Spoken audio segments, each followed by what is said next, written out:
Hello and welcome once again to Umzansi Esports League by Nodwin Gaming, and this is week number 9.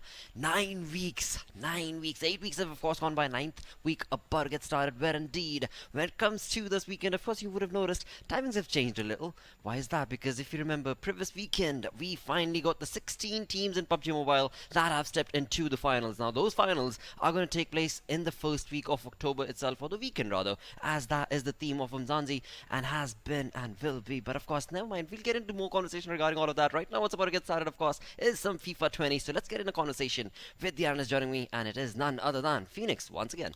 Thanks a lot, Roger, for the introduction. And you know what? Today it is going to be very important match for both Right. players because they played almost 6 matches, and today we have Metronome facing Mobizilla. And if we're talking about both the players, they play their gameplay are almost balanced. And have a look at the standings. And if we talk about Metronome and Mobizilla, Metronome having 7 points, and he played 6 matches and 2 wins for him. And Mobizilla played 6 matches as well, but he won only a single match.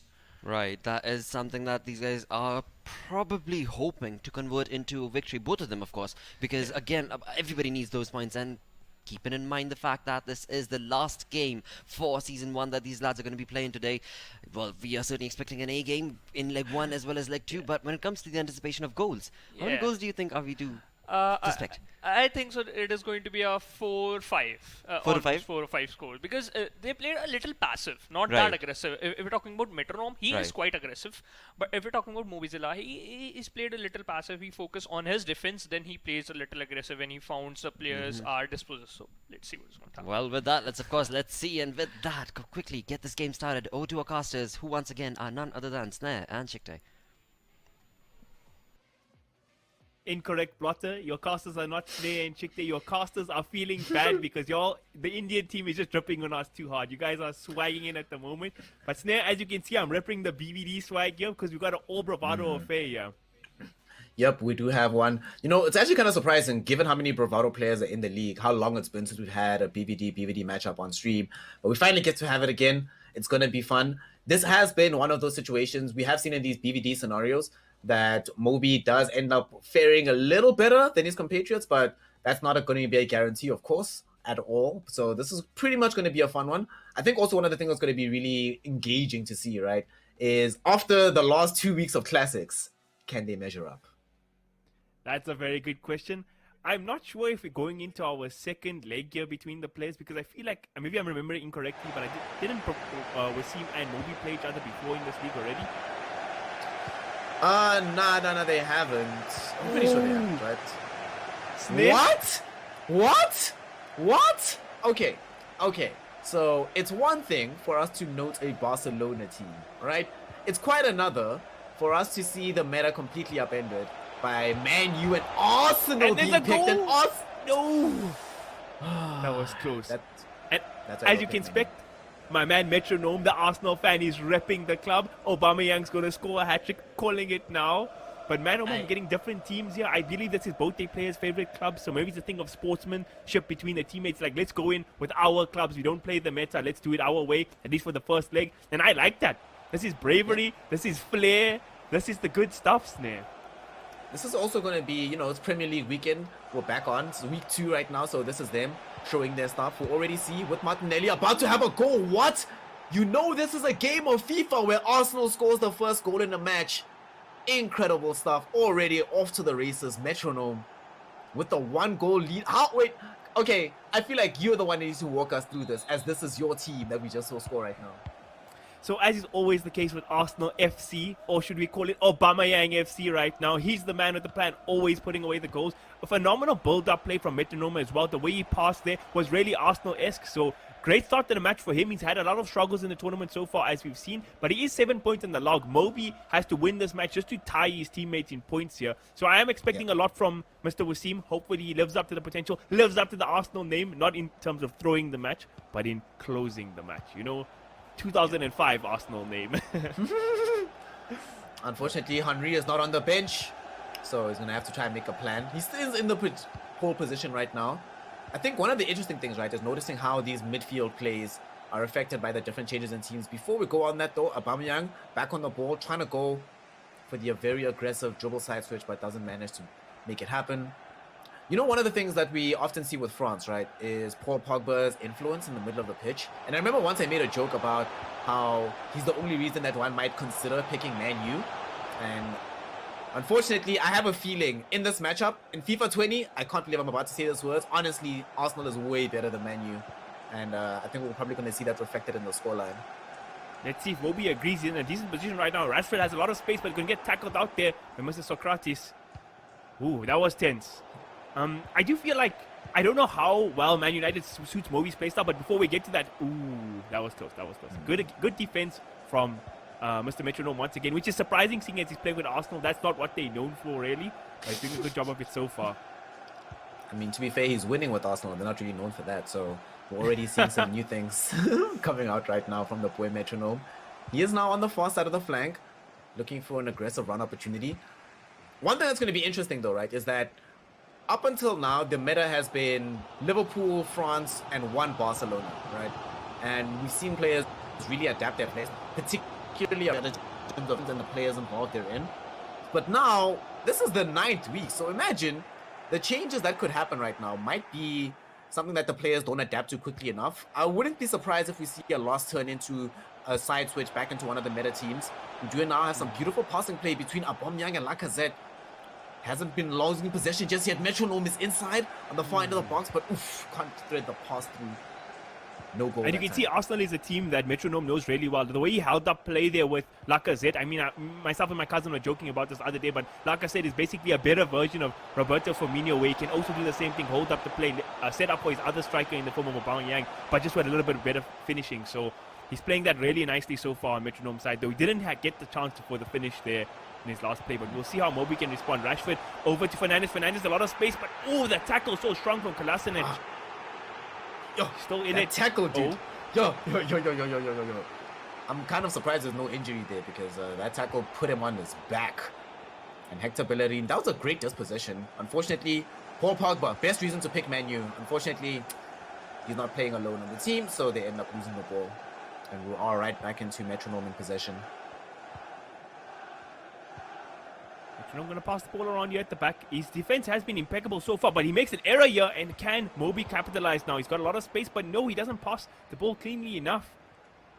So he'll still stay at this 1-goal deficit. It felt like that was a moment of luck, but oh, here's the play snare. Oh, yeah, I tried to go for that beautiful long pass, and the pass itself did succeed, but unfortunately, this is kind of what we see with some. There's a reason why the teams we normally see are seen, right? And that the idea was there from Metronome. Like Pepe as a player, just not enough talent to be able to pull off that kind of play. It was a very tight angle on the run. They do manage to prevent the defense in the opposite direction, though. And we still have Metronome on the ball right now. Hasn't found himself a good opportunity for a run. Aubameyang, beautiful pass back through to Pepe. This time it might be the opportunity. He's inside the box, gets the shot, but it doesn't end up going in. Comes the still 1-0. I would have loved to see him try finesse there for the left corner. I think just trying to blast the ball there. I mean, it could have worked. Usually the near post is the tactic that gets most utilized in FIFA. But oh, that was a close attempt. But it just wasn't a good enough shot right to the keeper. I mean, Pepe doesn't have the best finishing. We've seen this. That's his biggest issue in the Premier League as well. Yeah. But Metronome, I think that's playing okay so far. I think the biggest issue for me in this game, Stan, I don't know if you agree, I think Mobi stepped up his defensive game a lot. He's putting a lot of pressure when Metronome's trying to play out of his half. But he's not stringing momentum together on his offenses. But now, he could have a chance here. Nah. Oh, never mind. This is honestly one of the reasons I really hate this Man U team. I've tried even playing a manager mode with them, right? And it's just not possible to do because... Oh, wait, hold that thought. I'll talk about it in a minute. As we see, might actually have another goal. Lacazette was trying to go for the deep angle shot, not able to pull it off. So David De Gea keeps it at 1-0. And the ball gets recycled back out. But like you're going to see as this game unfolds, right, that one of the main issues with these Man U players is it just never really feels like there's enough happening for you. Everything has to be perfect, right? Like you see this beautiful run coming in from James, pass back to Pogba, inside the box, beautiful save though from Bert Leno, preventing Hernandez there from at least bringing in the equalizer for Mobi. The header's going to be there. Is it going to be good enough for clearance? Aubameyang going to be the one to get the ball, going to pass it out to Martinelli here. And Osif's playing very dangerously at the back line, typical Arsenal style, and he's been dispossessed twice there. It's unfortunately, Mobi couldn't put them away, but might need to be a bit more careful. But now there's an opportunity. Pepe on the wing, making this run here. Is he going to get No, he's tackled gonna out? lose it. Yes, he just gets bodied off the ball by an Nemanja Matic. The strength difference between Matic and Pepe is worlds apart there. Yeah. I will say that's actually the other player on Manu that I rate extremely highly in this game. Nemanja Matic's strength and his marking is very, very high. So it is quite difficult when you have a setup between him and Pogba to be able to easily walk past them. To be fair, he did manage to do it once, and that's why he's ahead. And we are going to see a tactics change right now. And looks like he recognizes that something has to change, right? When you're 1-0 down, you just can't continue playing the exact same way. You have to try to do something different, right? Because if you just continue in that vein, you're just going to walk away with the game not really changing, or you're in a worse off position. So a formation change might not be the most beneficial. I do prefer Manu with more than one striker because I don't think their strikers are particularly good by themselves up front, but it might end up working out for him. Let's see. Now Aubameyang making a good run here for Mr. Metronome. Staying onto the ball for a super long time. Pogba trying to apply the pressure, but was enough in the end once his defender came to help. Now, yet again, a counter chance for Mr. Mobi. Snake, can he put it away? Yes, he can. He got it. He got it. He got it. He got it. He got the pass, got the shot, got the goal. Marcus Rashford makes it 1-1. Managed to win the space. Dude, that pass and that positioning, that was directly as a result of the tactic switch. Because beforehand, that pass would have been intercepted because Marcus Rashford wouldn't have been in the proper position to get the ball. But this time around, equalizes it. And he did that shot from pretty far away, right? He recognized that he'd already baited the keeper to come out off his line far enough that he could go for that finesse shot into the corner. Magnificently done. So now it is anybody's game to play for. As per usual, here comes the 1-goal lead is definitely not enough here in the UMZANSI League.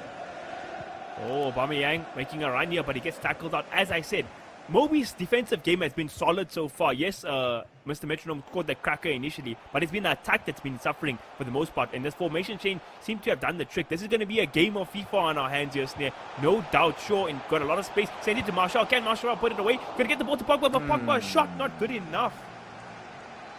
And what did our man Phoenix predict? 4 to 5 goals in this best of 2. I think that prediction is already halfway there. 2 goals already in the series. Yeah. We are making quite decent progress towards having an enthralling game right now. Still though, it is the first leg, still drawn up at the moment. A lot of FIFA that still has to be played. Wonderful pass, Marcus Rashford yet again, looking like he wants to be the hero of his team. Getting a deep run through, Hector Bellerin unable to stop him. The pass, the shot, the goal! Oh my goodness, the tactics change has made all the difference in the world. We succeeded at getting another goal. We are now 2-1 up and 1 goal closer towards fulfilling the Phoenix prediction here. Well, Snare, now I know it's a game of FIFA and not the English Premier League because Bruno Fernandes scored a goal that wasn't a penalty. I don't think that's actually possible.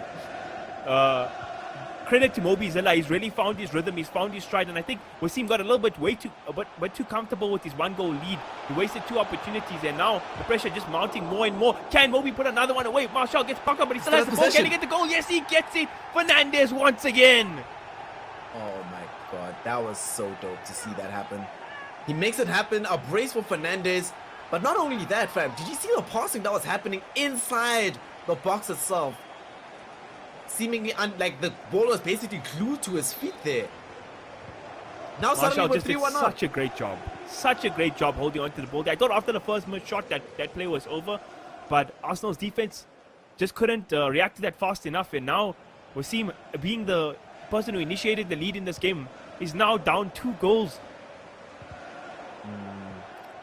Really struggling right now. He's trying to find another one back. He's inside the box with Aubameyang. Aubameyang trying to hold up the ball a little bit longer, going for his own shot. No, the goal does end up happening. Pepe gets a little bit lucky off the rebound back from Lacazette, but does manage to make it happen. Okay, so now we're back within shooting distance. 3-2 is the scoreline. Definitely Phoenix's prediction is filled.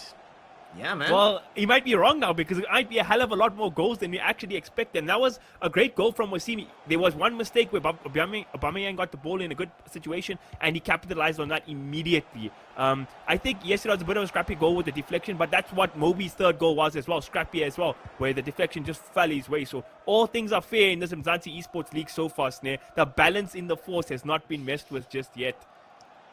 Yep. Glad to know that at the end of the day, one of our admins is still Thanos. making sure to keep everything perfectly balanced. Now And though, now, Wasim in a good position. Aubameyang, the playmaker, once again. Get it past to Lacazette. Lacazette has space. Gonna go for the shot, and a beautiful one at that top corner. Edge of the box there. That finish, insane. Insane. that was right up there. Do you remember that one goal from Unfazed early on in the tournament? We also scored a cracker from that line. That was one of the best goals we've seen in the entire Umzansi Esports League. Oh my goodness. We've been talking about the fact that a lot of these players spend more time developing the passing around play to guarantee the goal.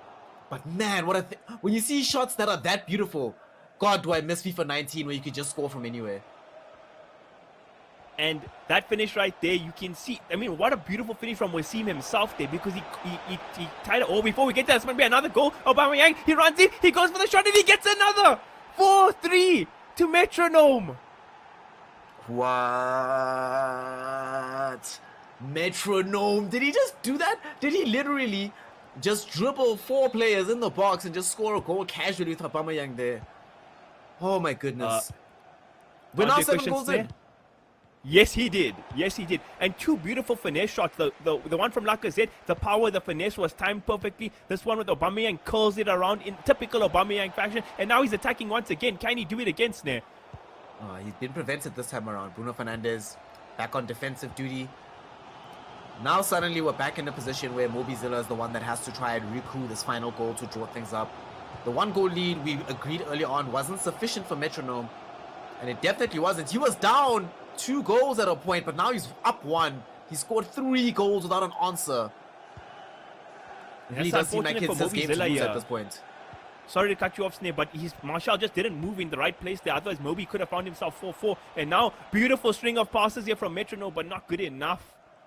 Ooh, that was some prime level Arsenal play, that one-touch football. Oh no! Mobi makes a mistake in a dangerous position, but Metronome is a fair play. He just gives the ball back there. Doesn't want cheap goals there. Good guy. He's a nice guy, man. He's like, you know what, fam, I'm already winning. Let me not make it that much harder for you, though. Come on. Let me at least try to give you the chance to draw this out 4-4, right? Yeah, if only Unfazed had the same thought when he was playing against Divac as well in that matchup. Mobi has 5 minutes left of play here in the first half. Sorry, the first leg. Yeah, he should be able to make something out of this, though. He has a couple of more touches on the ball. He's inside the box with Martial. Does get dispossessed. Socrates' last second touch on the tackle, ensuring that that goes nowhere. And every moment of time that he's spending not passing the ball, not being able to run up his plays, more stress that's being piled on right now onto MOBIZILLA, because he knows that these are the final moments of the game. He does manage to regain possession. Can he make something of this? No. Instantly gives it away with a very careless pass there, Kanu. Yeah, I was going to moan about Wasim being careless, giving the ball away badly. That's some bad game management. But now look at that pass. Beautiful. Like I said, can he get the finish? Oh, offside was called. Yeah. Makes sense. That was gorgeous pass, though. This actually has seemed a lot like a real game between Manchester United and Arsenal, but of old, the teams of yore, because we've seen some amazing passes. Oh my God, dispossession inside the box. Is James going to score this? No. Mobi, how do you miss that? That is a golden opportunity in the 90th minute and he can't convert. Oh man, he's going to be kicking himself for that. You're going to lose sleep at night if he ends up losing the series there, because that was the best opportunity I've seen in this game. The easiest goal to score. Oof. That was, like you just mentioned, right? That was literally served up on a plate for him. Unfortunately, though, the situation just didn't pan out for him to be able to score that goal. And had he scored it, right, beyond simply being able to just draw out the match, that would have also been a very good reset for him. Be like, okay, we're cool. Everything's fine. Now he's going to be going into the second leg, right? Not only is he a goal down, but he knows that there were more than one opportunity available for him to be able to draw it up. And the only reason that didn't happen is because of him. And that hurts a lot. Yeah. I think a draw would have been a fair result in this first leg because both players had their momentum. I mean, Wasim started off the game really great, and then he played the end portion of this game phenomenally, coming down from the 3-1 deficit. But I think a draw would have been a fair result, and Mobi has nobody else but himself to blame for not getting there. I think that's the issue. I think going in 4-4 would have been much better than being 1-0 down in the second leg. But again, it's one goal. We've seen that scoring goals isn't an issue for either of these two players so far. Yeah.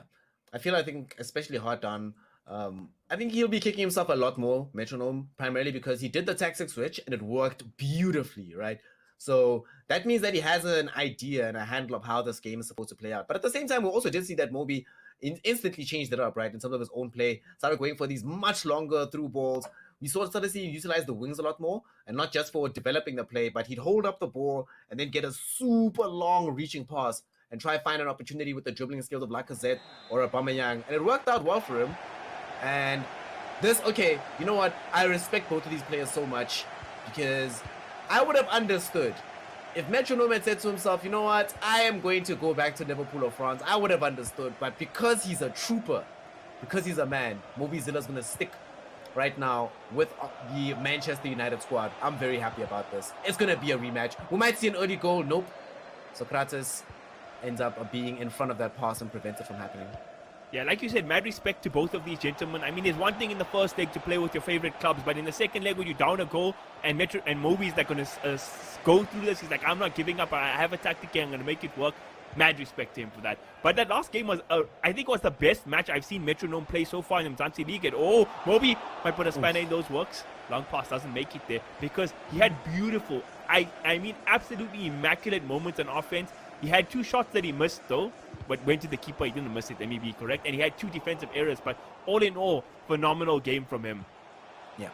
Well, but we did sort of see some of these signs of life from him last week, right? But we were talking about how, why is it not the case that Metronome's been displaying this kind of form the entirety of the Umzansi Esports League? Good to see that it wasn't just a flash in the pan last week. He seems to have rediscovered some of his old form. It wasn't an easy match by any means, but he made it work. And now, offside. That was offside. That was offside. If I was Mobi, I would have been swearing the refs now. I would have been like, no way, that's offside. What's happening here, you know? Now Wasim will have a chance to attack himself, passing the ball around here in the midfield. Lacazette been a very pivotal piece for him so far. And strong tackle by Paul Pogba there. He's just everywhere, man. He's always in the right place at the right time. Legit, the primary reason, in my opinion, for this team to even exist, let alone to pick it. Paul Pogba's out here, bossing the midfield right now. Did a phenomenal job in game 1. Wasn't able to, you know, be successful ultimately. There was also one of the lost shots came from him. And the chip there doesn't end up succeeding. Now, that was a bit too optimistic, but Pepe still does have the ball going for the corner shot. But the finesse blocked this time by David De Gea. And when I saw Pepe make the run and the dribble, I was like, this is prime Pepe. When he went for the shot, I was like, this is brave. But it was a decent shot. He did test David De Gea. Not good enough to get a goal, though. But now, it falls in Martinelli's feet. Martinelli goes for the long shot, but gets blocked off. We've been talking about how... Dude, this is just crazy. James now running, full Mel on the wing. We've been talking a lot about how we see... Oh, wait, hold up. Thought Paul Pogba is trying to run inside the middle of the box. He gets in space, but that's offside if he gets position. Offside, it's not. He still has it. No, it's not. He still has it. It's not offside, but he doesn't get the goal. Metronome. Oh, my goodness. He's going to be denied by thanking that crossbar. Dude, imagine how happy Metronome is right now. He's just like, crossbar, tie, thank you. Bless up. Now here's a chance for a counter. Lacazette making a good run here, holding onto the ball so strongly. Oh, what a dribble. Bets it to Aubameyang now. The 1-2, the 2-man game here is looking pretty good, but look at that tackle. Oh, no. Penalty. Don't say that's a penalty. That is not a penalty. Ref, what are you doing? Snare, that wasn't a penalty, dog. That was not a penalty. Referee. Let's see if Metronome can keep his composure and score this, though. Oh, what a save, Mobi! Oh, Mobi did it. He's keeping it 1-1. Oh my That's goodness. a read and a half. That is a read and a half. Yeah, that was top shot coming from him. And also to be repaid for his efforts. You know, it's always kind of sucky whenever you block a penalty and it gets bounded outside instead of the keeper maintaining possession. But now he was able to get the ball back after the corner kick, and he's on the other side of the pitch, running deep with Anthony Martial, one of the best players in this game to be making these deep runs with when he's got all the space in the world. Back onto James. Are they going to find an opportunity for the shot? Pass back onto Nemanja Matic, but what a dispossession. He still has the ball though. Matic back onto this. He's looking for the pass onto Martial, but should have maybe believed a bit more in the player. He still has space. He still has the ball. How is this even possible? Martial again. This time he believes, but he should have passed. And the last time he passed when he should have believed. Oh my goodness. I don't know what's happening right now. You cast this cursed him, Snare. That's 100% on you. Okay, that's my bad. I'm sorry. I'm sorry. Like, I'm sorry, Mobi.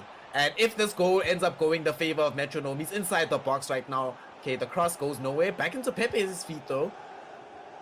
Okay, okay. I'm glad he didn't concede a goal, because that would have felt really terrible if that had happened. And now he's making a run once again. Bruno Fernandes holding up the play nicely here, waiting for that run from Rashford, but Rashford not going to get the space here. Now he does. Beautiful pass once again. The cross comes through. He's not going to let it to the... Oh, no! That would have been an Arsenal to the max if they conceded like that. I'm not even going to lie. Wow. This is definitely one of the most exciting matches that we've seen. I'm very There's been no glad goal in the second leg, right, Snare? And it's end-to-end stuff. It's so nuts. This is kind of why it's always enjoyable to see new teams being played. You know, these are dynamics that we would not get from a Liverpool or a France. The way that this plays have been shaping up right now. You see Rashford passing the ball back onto Martial. Bruno Fernandes made a deep run into the box, but not able to get the ball to him. Right now, they're going to be keeping it on the wing for James, but Kieran Tierney instantly there, winning the throw-in for his team. Now, we're going to have a moment to breathe here. Slow passing out through the back line from Metronome, giving us a chance to recuperate. But now, playing to the ball in the midfield quite nicely. Lacazette has been a big playmaker for Metronome so far this match, but this time he's going to overrun the ball right into Mobizilla's possession. A bit too heavy-handed on the feet there. Oof!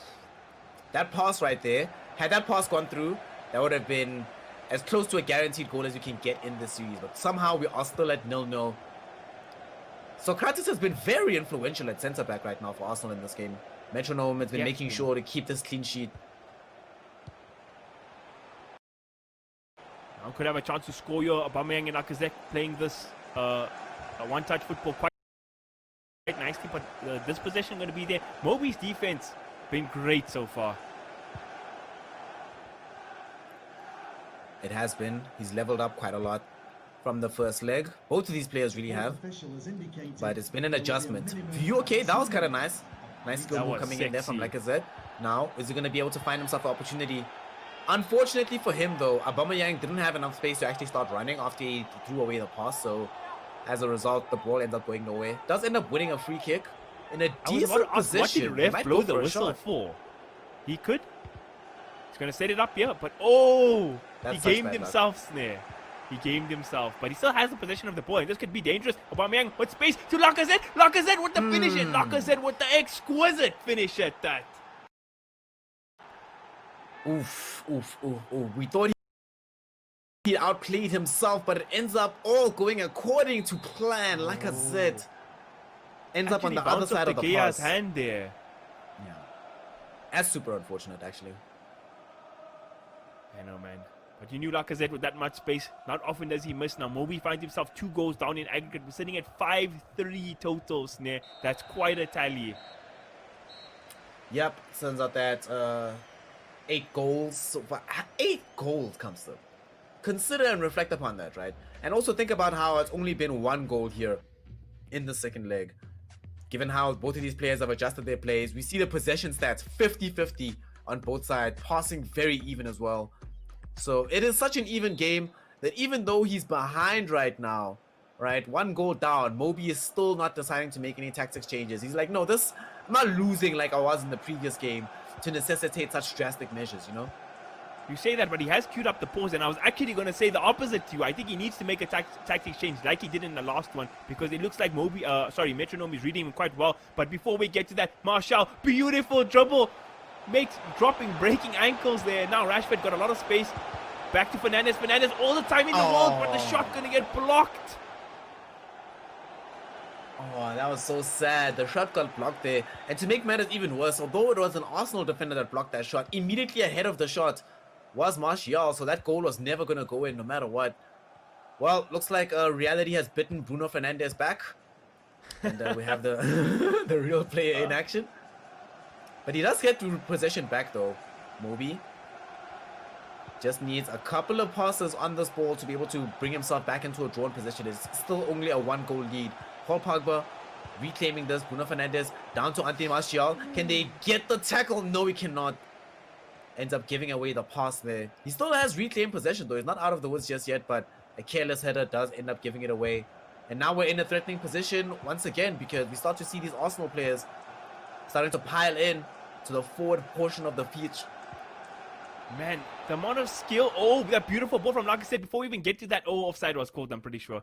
But the amount of skill that Lacazette has in FIFA when Metronome plays him, you think he's playing with Neymar or something, honestly. He has perfected this player. This is what you call, you see, he's been, up until now, he's been playing in the Umzansi League, but this is his real form, man. He was just training to be able to use Arsenal properly.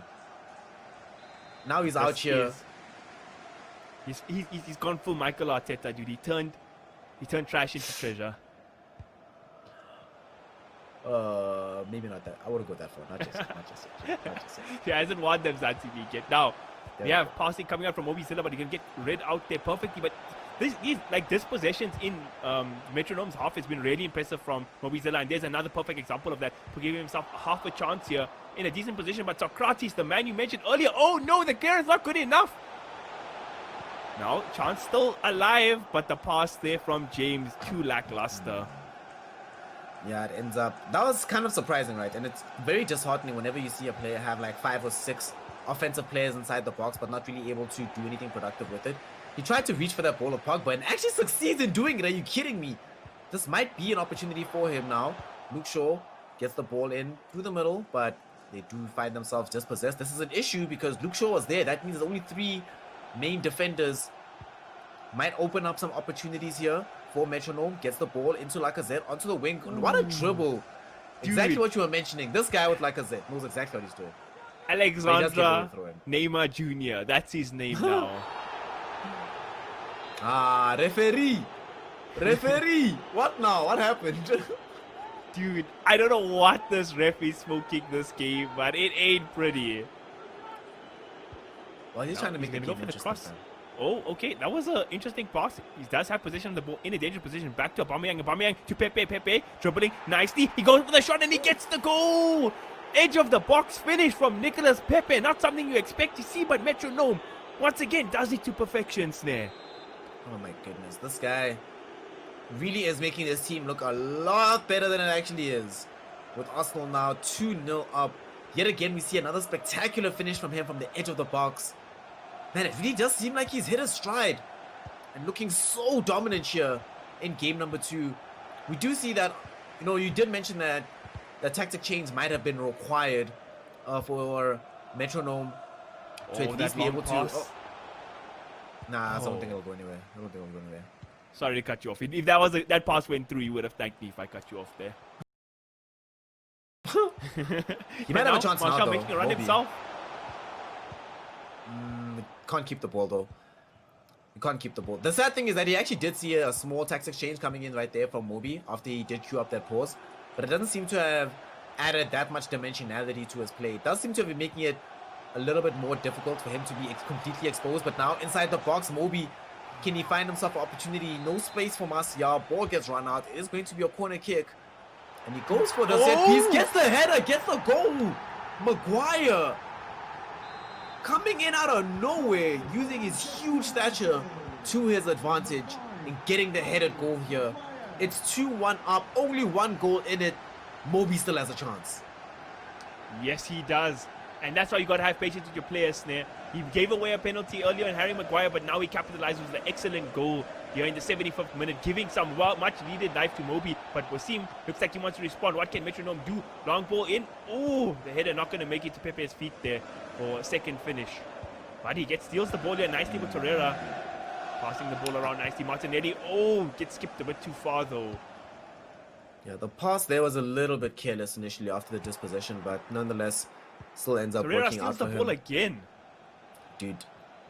Torreira's actually also been on form here in this game. Like I said, back with the ball. The passing play between himself and Aubameyang. This time around, not allowed to flourish as much as possible. The ball gets taken back. Not much time left on the clock. 10 minutes of regular time for Mobi to try and find a way to score another goal. And he keeps giving up the possession whenever he gets the ball. Ooh. Unfortunate, but he got another half chance here. Bruno Fernandes to James. Now Pogba holding it nicely, tries for the long pass, but not going to make it through Arsenal's defense. And that was Lacazette intercepting that pass there. And He's the body. at the Oh, point in Martial the still game. holding Oh, on it's to the not ball. over. It's not over just yet. Rashford on the edge of the box looking for the shot. Martial back with the ball, but offside. Offside. Sorry, boss. Sorry, boss. I thought that was going to be called for a penalty actually, but it was actually offside. Martial, yes, Mr. Mobi's only scored 1 goal, but Martial has to be player of the match for him, right? The amount of runs and stuff he's made been sensational. And now talking about runs, Pepe gets a chance to attack here. Holds onto the ball nicely for now. Lindelof putting a lot of pressure onto him and steals the ball away. Yes. Impeccable defense from Mr. Mobi. Very nicely done there. Mobi did keep things somewhat clean and tight in the back. And he's going to try and leverage this into a way to run onto the other side of the pitch. He's being prevented from doing these pass-on plays now between Martial and Rashford. He's inside the box at long last. Can he find opportunity? Penalty! All's fair in love and war, baby. Penalty. And we now It's have a an Man United opportunity. match there. Bruno Oh, Fernandes, God. can he sink it in? He goes for it, but he sinks it wide. What? All right, this is What? FIFA. No way Bruno Fernandes misses that. How can he miss 88th minute? No. What did I just see? What just happened? I honestly am very confused, right? Because that was the opportunity he needed to draw Once out this again. match. It's the same as the first leg. He has that golden opportunity in the 90th minute. He can't convert the shot. 88th minute now, he has a penalty. He can't convert the penalty. He's just having a struggle closing out games here on Mobizilla, and it's at massive cost. He's about to lose this match here.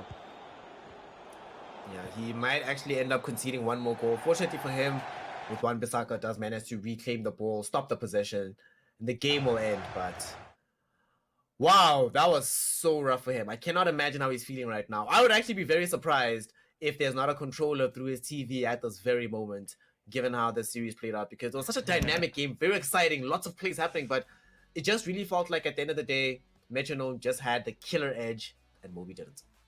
Yeah, it wasn't I'll get to Mobi in a bit, but Metronome had not just the killer edge, he had a flair about himself today. It was really Yeah, he like really watching did. Arsenal playing their best football. That's the way he played. He made use of all their players, Lacazette, most importantly, Aubameyang, Pepe. It was a phenomenal match. We had a great time. Phoenix, your prediction was right. Halfway. There was 8 goals today. All right, thank you so very much, Ikche Snare. Indeed, dude, a wonderful cast, an incredible game to witness. Yeah. But GG's, the momentum. Talk about the momentum. Metronome was on fire today. Yeah, he's insane, and we saw a very fast-paced game basically, and that was an amazing gameplay coming from Metronome's side. And in the starting of the gameplay, I thought that Mobizilla is going to win today's game because the aggression he's showing is very good. But Metronome is so confident that he scored 6 goals in 2 legs. So Absolutely, and again, when you go back to just leg number 1 and the difference between the players' gameplay in leg number 2, it was day and night, because first leg you're just looking at goals going in. Every few minutes you've got goals coming in, and then as you move on to the next leg, for pretty much 40 minutes, 30 minutes in, there was absolutely no goals, and both of them were stacked. yeah, that's true. This shows that they are playing a little passive in the starting of the second leg because that at Not that really, because that's what I'm trying to point out. Oh. They were being very aggressive. Yeah. Yet they were able to sustain that defense. That's a defense was spot on, and along with that, there is a little bit of luck factor coming into that part as well. Because if we talk about just leg number 2, the initial 3 tries that were made, first one off the woodwork, second one crossbar. crossbar, dude, not. Come on. But GG's indeed. It was their final game, Yes. and what a game they've played. Both the players. Absolutely true. And you know what? I want to appreciate Metronome because every single time when Mobilizilla is trying to make a run, trying to build an attack from his corner, from Right. his half, basically, when he reaches to opponent's penalty box, Metronome just disposes, just tackles and steal the ball and just go for the counter attack. GG's, I mean, what a gameplay that was. But with that, of course, the storyboard, that is, of course, our leaderboard, is going to be changing as well as the story moves on. We've got these 2 lads who have now completed their 7 games, and with that, Metronome is on 5th spot. But again, keep in mind that all the players above him, all 4 lads above him, still have their 7 4th game remaining. Yeah, that's true. They left one game, and Ebi Bros, he's also played 6 matches, as well as Dragon Miller. Both every single player just played 6 matches except these 2 lads. But Metronome just confirmed this game into his side, and he have 10 points. So I think so he's going to be a little. This is a good thing for him. Well, for now, that's all that he could do, because after all, well, winning, yes, certainly did give him points, but eventually now that he's played all 7 games, it'll fall back on the other players and what sort of gameplay are they going to be bringing, if at all, anything. He might be able to move up, or, well... I think so he's going to remain at that position, because below him, the player is having only 6 points. If he's going to win the next match, he's going to get 9 points. So I think so he's going to remain at that position. GG's indeed. Nevertheless, because that is a good position to be on, 5th spot. Yeah, right? absolutely. With that, though, we do reach the end of our FIFA 20 segment. Stick around as we go on a short little break, because coming right up is going to be Tekken 7.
Hello and welcome to Umzansi Esports League by Nodwin Gaming. You're joining us live on Jinx TV, and certainly do hope that you are having a wonderful, wonderful start to this beautiful weekend. It is a lovely Saturday evening, and right now it is going to get a little heated up. Why? Because this is week number 9 that we're going to start off with, and this is Tekken 7. So without any further ado, let's start a conversation with the analyst, who once again is none other than Phoenix, to talk more about Tekken 7, mate.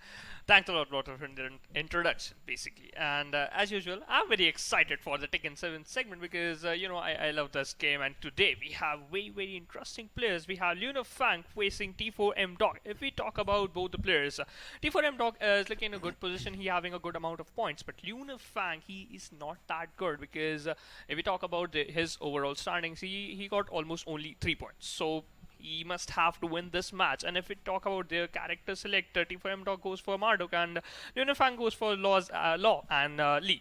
As well as Lars. So have a look at the overall standing. Luna Fang is on the 7th position. So I think so he just have to win this match. Absolutely, because another point to make will certainly be the fact that they've all played 6 matches, and that is going to be a continuing story throughout this week as well as next, because basically all the players now are left with one game for themselves, and that will be their final game. As of now, of course, we look at the top, we've got really talented and skilled players up on top, but right now it is a different game altogether, because Luna Fang certainly should be able to clutch this one, but then again, his competition, T4M Doc, is not going to go down that easy. Yeah, that's true, because T4M Doc, his character is Marduk, and if we talk about that character, is slow but powerful. Very powerful. Yes, if we talk about the 12 September game. Exactly, right? Yeah, dude, T4M Doc was on fire, but again, that is what was expected of him. That's what I expected from him. Right. And yeah, he showed the perfect game. He capitalized so good, and you know what? I expect the same from him,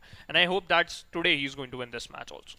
Well, with that, of course, keeping our fingers crossed from the analyst desk, it is time to get busy with the game itself. Let's quickly go over to our casters, who once again are none other than Mr. Chocolates and Gasmas Guy. Over to you guys. Welcome back. It's your boys at it again with some good-ass Tekken. It is myself, the biggest boy, Mr. Chocolates. Joining me, my co-host, the largest man, Gasmas Guy. How are you doing, my man?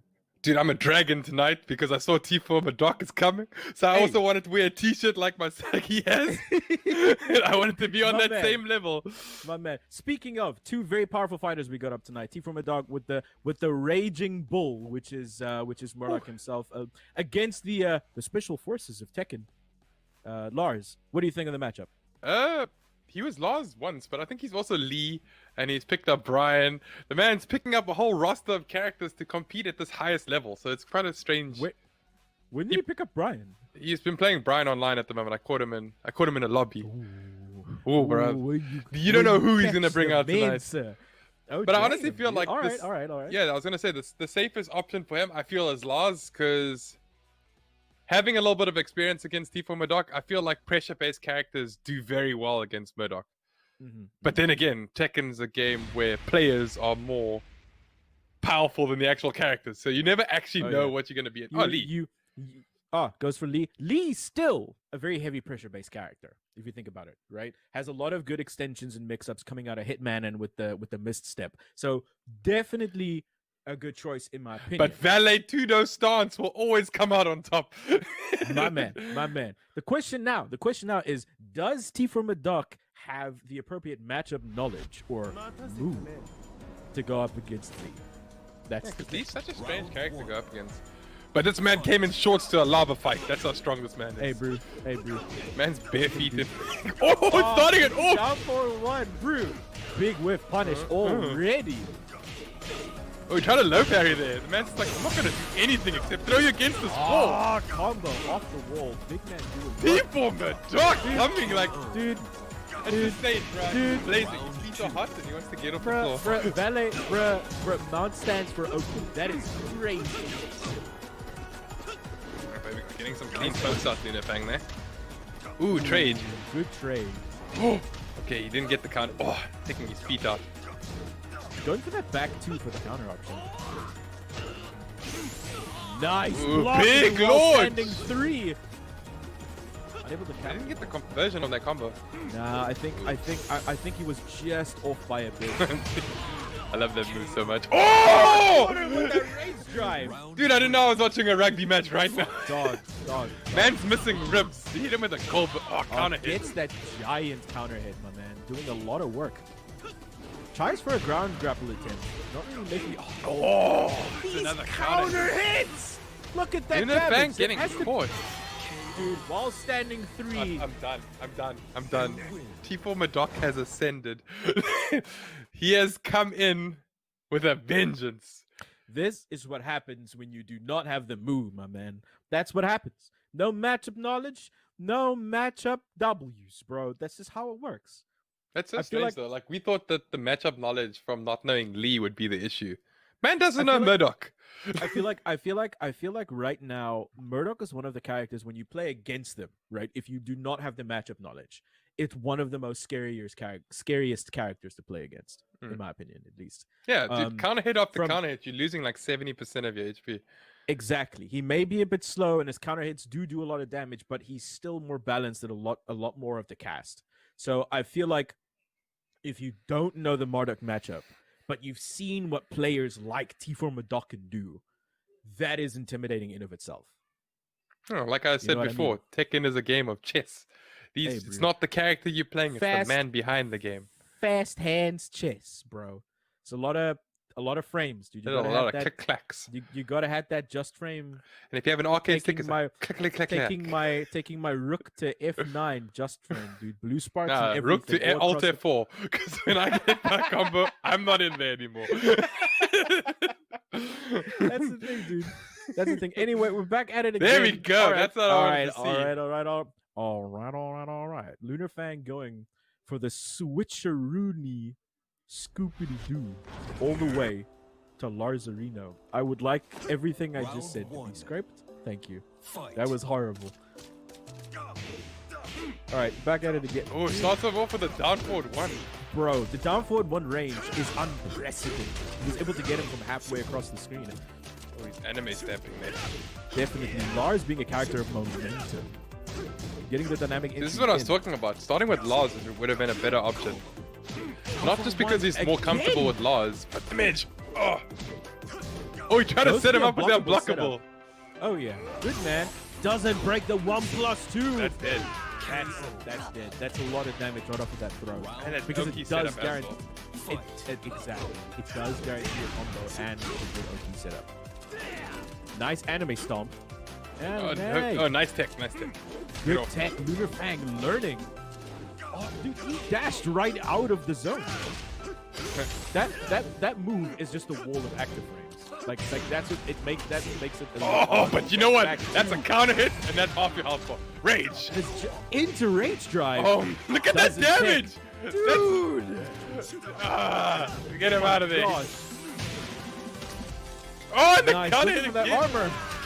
Out of monster. Oh, in with that. Dude, Dude, Bro, T4 Madoc T4 has Madoc. ascended. my man is ready. He wants to move up that leaderboard. He wants those points. Can Lunar Fang? No tech. No tech. Ah! Big combo. It was a guaranteed extra damage on the floor. I think he figured out that Lunafang has no answer for that lunge. Oh, the Into the alligator. So hard. Oh, and then blockable. The same way. I'm done. Again, bro. Unblockable I'm actually and done, dude. unblockable I'm actually to end done. out a round in a perfect. In a Dude, he did it perfect- again. dude. He legitimately did it again. It's the same Bro, thing he did bro, last week. Nah, bro. You know what? Last week, he was like, "Oh, guys, I'm sorry. It was a misinput. I didn't want to unblockable." You were lying. Bro, he And did it you twice. are lying. He did it you are twice. lying now. You're lying is- now. Dude, that GGs. unblockable setups though. GG's to T from a dog making it this far. I'm gonna making this sit a like very him. quick. For the rest of this, I'm gonna sit like What did you think of that matchup, my man? just this. Because I'm Is that Madoc what you now. think of the I'm matchup? T4 Madoc right now. My beard's nowhere near his level, but he is just that good. He is that good. He wants that number 4 spot to play off to be in yeah. those playoffs. Oh yeah. I think that was the thing. They just need to get that matchup knowledge, I feel. All right. Anything else from you guys, Mask? Nah, just want to make sure that everyone stays safe and sanitized. Because that's my catchphrase now. And what about yourself, Hey. Mr. Chocolates? My man, I just want everyone to stay safe, have fun. Big GGs to our players tonight. I'm Mr. Chocolates. This is my man, Gas Mask Guy. And I'm going to throw it back you- to my actual twin now that I've mimicked. Anime. That was incredible. Wow. Yeah. T4M Doc on fire, dude. What a play. Right off the bat, not giving Lunafang even a breath, even a Yeah. single second. Just powering it through. Incredible, incredible. Where was this T4M Doc earlier? Where were you missing, dude? I was thinking the same. I was literally missing that performance. He's just showing the perfect aggression coming from the side of T4M Dog. You know what? Every single time that Mr. Chocolate and Gasman guy mentioned that he just used unblockable. I just have to tell you, whenever he tried to use unblockable, he just win that round. But Right. the unblockable could not able to connect. But whenever the unblockable connected, he just got a perfect. Perfect. Absolutely. So I just want to appreciate that how you're doing this, bro. It's totally amazing. It is. But again, I mean, when we go back down to that storyboard, as I like to call it, that is, of course, the leaderboard that I'm talking about.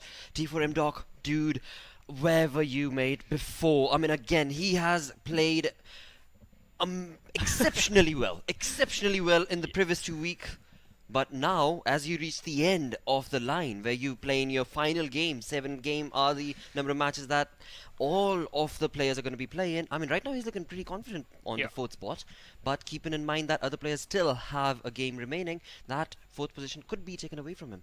But I think so that confidence, everyone wants to see that. The thing Yes. is, Lunafang could not able to perform that well, but T4M Dog just showed the perfect aggression. That's why he on the 4th position with having 12 points. So let's hope that Sly Resai, maybe in his next match he's going to win and get that 4th position. But at this moment, T4M Dog is going to yes, I got the 4th position. I'm happy. Well, I'm sure he was expecting a lot more, and I certainly do keep my fingers crossed to be able to see him again in Season 2. Because after all, this is just Season 1 of Umzansi, where indeed the massive prize pool is 1 million rands. And with that, of course, Lunafang and T4M Doc finished their final games, but there are still a few more games remaining. Now, with that, one more thing that I do want to point out, yes, tomorrow's game. Tomorrow's game was scheduled for T4 Jin going against T-Hawk. But as we had discussed earlier during, I believe it was week number 5 or 6, where T-Hawk gave us the information that he's backing out. And thus, T4M Jin gets a clear win for tomorrow, but that's for tomorrow. We'll let you guys know more details about that. But for now, it is time for us to end the segment of Tekken 7. Stick around as we go on a short break, because coming right up is some incredible, aggressive power action. Counter-Strike.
Hello and welcome back once again to Umzansi Esports League by Nodwin Gaming. You're joining us live on Jinx TV, and now it is time on week number 9 to get busy with some Counter-Strike, and after forever, it is time to get busy with some 80k awesomeness. That is how this entire journey started 8 weeks ago, and with that gameplay that they showcased, it was incredible momentum rolling through every single round. That is what 80k brings to the table, and going against them, well, we chat more about that. But before we get into that, let me introduce the fellow analyst joining me, and it is none other than the amazingly talented Super Johnny. Yeah, thank you for the warm welcome once again, and it is going to be a wonderful performance. As you said, we did start with the match, the very first game we played between 80k and Sinister 5, and here we are towards the towards the closing stages of the Umzansi Esports League, wherein we do see 80k once again in action, this time going up against DNMK, who did pick up the pace, but I just hope it's not too late. I genuinely just hope it's not too late, because again, when you look at the number of matches that they have played, they've played 4 up until now. There's going to be their 5th game, whereas on the other side for 80k it's their 6th game already.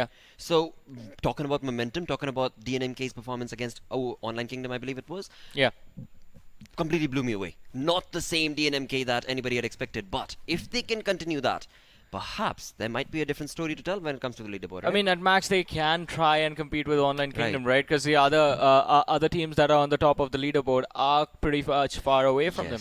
That is true, that is true. You're looking at 12 points and 15 points and furthermore, but nevertheless, never mind all that. Right now it is time to get busy with the current game itself, and for that, to get started, we do need to go through the map veto and find out what map has finally been picked. Oh, Vertigo being picked between these two teams. So, a map that we in our circuit don't really see that much, but we did see that in the Umzansi Esports League once before as well. My memory is not that great, so I've forgotten the teams that played that. But it is going to be interesting nonetheless. Although I do have to say DNMK, they are going to be under a lot of pressure last few matches.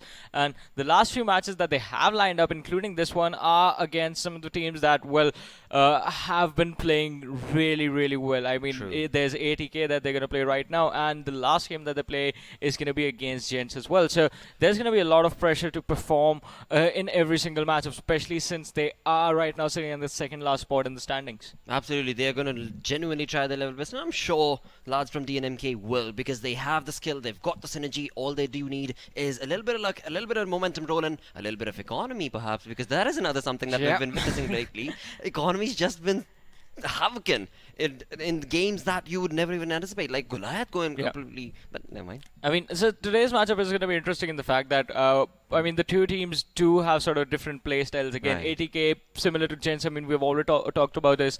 Both teams like to play those really fast-paced action. Their games are going to be super fast. But DNMK on the other side, they like to slow things down. The problem arises in the fact that 80k do capitalize on every single situation. I mean, the only reason Sin 5 in the very first game were able to take the victory was because of the change of pace and the moment in which they decided to change the pace against 80k, just throwing them off every now and then. If DNMK sort of can pick up a few things from the matches that 80k have dropped out and just bring those action to this match today on Vertigo, I think they should be able to get this one. They certainly ought to be able to, and for that, of course, is the wait. But before we get into that, like I said, this is second last week. This is week number 9, and then the next weekend is going to be week number 10, which it does imply that these are the only 2 weekends remaining, wherein all these teams do have to bring in that A-game, A-class performance, and all of them are going to try their level best. But those of you sitting back at home, who are you supporting? Who are you rooting for? What do you think is going to happen at the end of week 10, where indeed, what team would you want to see up on top? Of course, hashtag Umzansi, and let us know what your thoughts are going to be. Twitter, Instagram, Facebook, whatever suits your boat, it's all A-okay with us. Yeah, I mean, it is going to be A-okay. Let's hope it is A-okay for DNMK as well. As we did talk about them, I mean, let's talk about 80k, right? Every single time we have seen them in action, it's just been that fast-paced, high-octane action. Every single time. And this is one team when it comes down to, just playing those aggressive matchups. They excel at those. It's really hard to beat them. I hope DNMK are able to take this one today in their favor, because playing their last few games, it is going to be a tough one to see them at the bottom of the standings. But it's definitely not going to be easy. Not going to be easy at all. Now, another thing to talk about is going to be a match that is going to take place tomorrow. Yeah. That is going to be ATK's last match. That is something we hinted previous week, and that is the momentum builder. It is Energy Yes. Esports going against another momentum-based team, ATK, and that you do not want to miss for whatever. Energy Esports, I mean, they came in as a really pleasant surprise, right? Yes. Because when they were starting out, we were like, all right, this team, they know what they're doing. They looked really good in the very first game as well.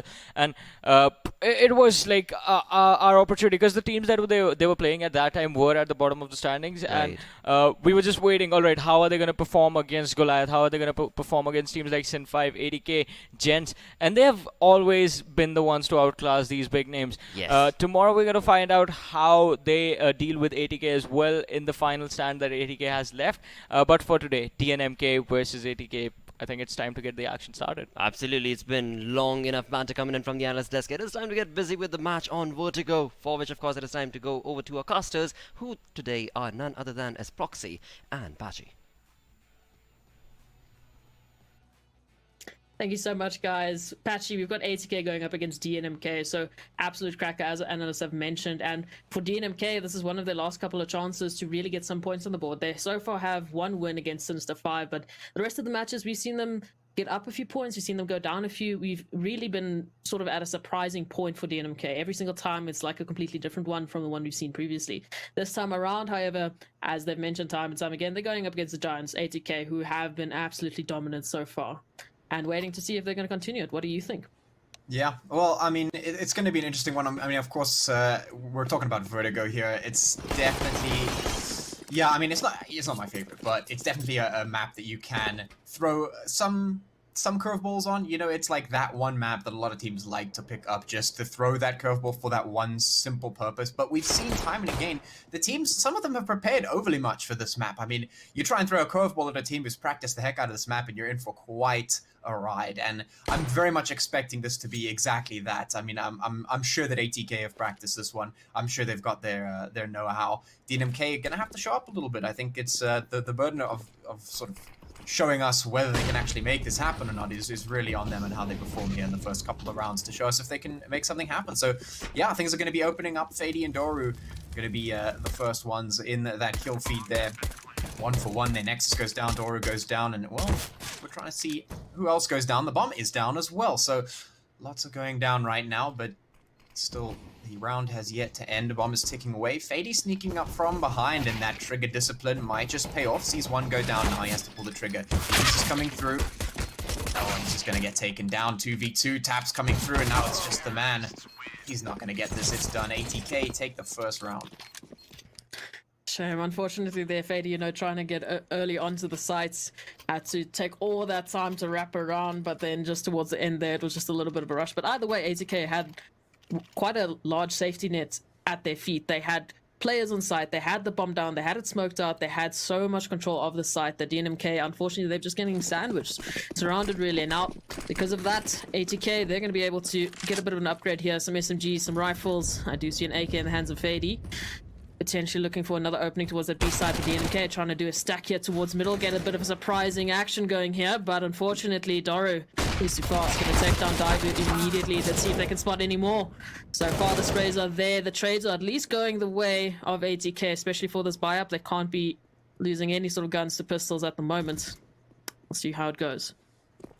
Once again, only down to Heartbreak with the USP is unfortunately not going to be able to pick up anything. And on paper, this definitely should be around for ATK, and they finish it off in similar fashion. So beautifully, as we said, winning that initial pistol round, then you just sort of continue that momentum. Yeah. Yeah, that's always how it goes. And, well, we see it time and again, pretty much match to match. It's nothing surprising here that ATK were able to take that one, especially opening it up so cleanly. Question is now, can DNMK fight something back? They are going to be picking up those rifles this time around. So they are going to be able to put up a little bit of a fight, at least. This is their chance to try and take back some momentum for themselves. They're going to be starting it out really quick. ATK already trying to move up. Moving very quickly up both sides. Just looking for those openings. Haven't found anything just yet. They know they're facing the rifles here. They know they can't be too over-aggressive, can't be too overconfident yet. They've got to check all their angles, make sure they're coming in nice and clean. Heartbreak's going to be the first one. They spot him out. He has to fall off that angle. Just slowly encroaching on the site. ATK taking inch after inch of this map away from DNMK.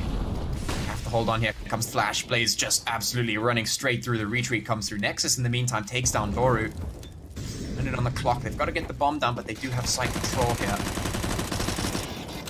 Spray through the smoke. Ooh, and actually Fady gonna get roasted. Or roasting Heartbreak, should I say. Spray coming through the smoke, not really connecting with anything just yet, but that bomb is down, and now DNMK, they have to find a whole lot of kills here. Angles being pre-fired, shots coming through. Fady finds another one through the smoke. Nexus goes down. It's just holding the angle. They're not giving any of the hedgeway. It goes down, and there goes another. It's the last one. Dweezil finds one, but is it going to be enough? It's a 1v2. The time's already long gone. He has to fall away from this one, and ATK will be able to pick up a third round there. I mean, that was a good attempt there from DNMK. They got in time at the retake position, but ATK had so much utility to just push them off of that angle, waste all of the time that they had really going for them in that scenario. And they just, I mean, you could see it. Smoke, through the smoke, they're trying to find something. Every time they peek out, they're getting pre-fired from who knows where, and unfortunately it just wasn't going anywhere for DNMK. But a couple of kills that have swung their way, so a bit of money in the camp, but still... Looking at it with the rifle being in the hands of Dweezil, that's going to be the only rifle that they have at their disposal this round. The rest of them are going to be relegated to pistols to try and just get something for this. A bit of a hero buy, but it's all that they can really afford. At least a couple of sets of armor here and there. But ATK with that pace that we've seen time and time again, taking it straight to the face of B, straight to the face of Dweezil, who's the only player with the rifle. And he's going to be blindly going down. He has no opportunity to respond here. So now as DNMK, they rotate around to try and hold the retake. At least the man, he's gonna get a kill for that Deagle. Can take down Dario. Unfortunately, Heartbreak has the movement but does not have the drop on ATK, so still we're looking at a 3v3. Some rifles have been recovered. They're in position for this. It's a light investment, so anything extra is exactly that. It's a bonus. Missed him and Fady, they're just holding it off. Missed him with the 2k, and once again we're looking at a similar situation. This time a 1v3. It's all down to Nexus with that AK. It's gonna have to do something, but it's alright. It's a pistol round, light investment. This round is really where it counts. Yeah, you can't really expect too much when it comes to those save rounds, those pistol rounds. You know, you're looking to get as much damage as possible, but ultimately, I mean, if you get the win, it's an absolute, you know, bonus 100. But you're not really looking for that. You're looking to do as much damage as possible. Now, the question is that damage enough? I mean, DNMK, they got a couple of kills. They made it a little bit interesting, but ultimately, ATK, they're sitting happy. They've got the economy. Everything's going for them, and they're on the T side. It's way easier to manage the economy for them. DNMK really have to find something here. 4 rounds in the way of ATK right now. They're looking quite happy, and they're looking to continue that lead right now as they're looking to move up the ramp here. See if they can find something. The utility has been spent towards both sides. Fady actually going to be spotting out Dweezil, but the same is true the other way. Dweezil does go down. Eventually, though, Fady can't get a second. He will be taken down. But the real pressure is now coming up ramp here. Blaze mulling out sandbags, making sure no one's behind there. That particular angle has caught many people off guard before. Definitely one you want to clear out, and ATK, they know what they got to do. Fully prepared for what to expect here. So far, haven't dropped a single round just yet in this half. Charging into sight, very quick movements here. Don't have an inkling of where these players are. Devo going to take down Mr. but Slowly immediately trading back. Spray through the smoke, takes down Nexus as well.